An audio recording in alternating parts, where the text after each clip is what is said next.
Kuria, good afternoon. We do understand Good afternoon, the cabinet Irene retreat is Machuma. underway We're live in from the Lake Naivasha. Naivasha Resort, the venue of the cabinet retreat being led by President William Ruto.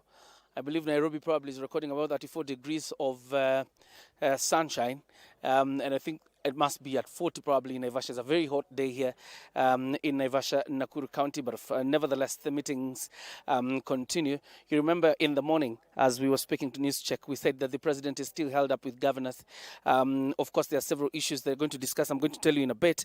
And then next in line was supposed to be the UDA party, which is yet, of course, to access the venue of the meeting just yet, because I think the meeting between the president and the governors, or the executive and the governors, has really lasted for quite some time, or way beyond the anticipated time. But you'll remember a key among the issues that have been conversed by the governors and the president, and you've seen governors really talk about it, is the disbursement of the county allocation, and a dispute, you would say, of some sort that ran over into the new financial year is the actual amount of money that is supposed to go towards the county allocation.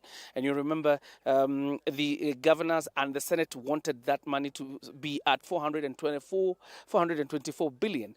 But then I understand the executive has stuck with about 391 billion shillings. That is the only money that can be accommodated in this budget to be deployed to counties as the, what you would say, a county revenue allocation would be 391 billion, as opposed to what the governors and senators wanted to be 424 billion.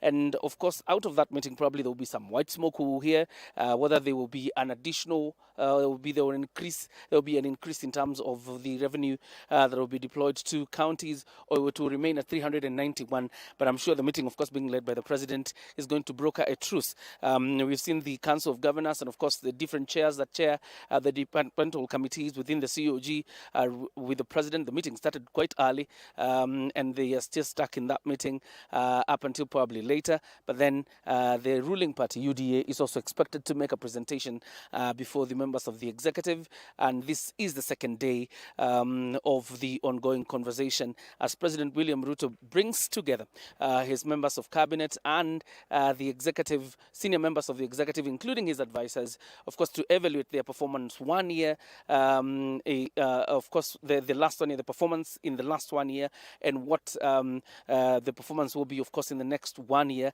And this, like I said yesterday, has been a tradition for this administration. You remember there was a similar meeting last year in Nanyuki. This meeting is happening here in Naivasha, and there is a possibility that there could be more meetings annually, bringing together the cabinet, senior members of the executive, to evaluate government performance, being measured, of course, against what they promised Kenyans or during the pre-election stage. Why UDA is important, or why they will be making submissions before the executive our senior members of executive is because you remember the nexus between the promises made by President William Ruto and the electorate, obviously, is through the party, that is UDA, and it has a manifesto. The president really quite spoke large about the manifesto of the UDA party, saying once fully implemented, it means good tidings for the country, it means economic fortunes will go up, and it means then the country will be back on the path of prosperity. And the president really talking about some less painful, politically correct decisions that were made by previous administrations that led Kenya to where it is today, where you're experiencing a semblance of economic meltdown. And the president says the UDA manifesto, fully really will be, will bring up the economic prospects of the country. And that is why the UDA party is here, senior membership of the UDA party is here to make submissions before the senior members of the executive.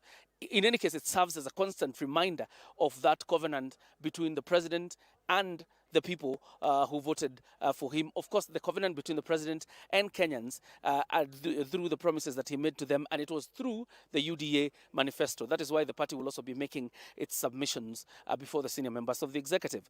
Of course, once we have a proper brief on what the governors and the senior members of the executive have agreed, we'll be briefing you in due course. But for now, let me hand you back to Irene Machuma at Broadcasting House to continue with the lunchtime bulletin.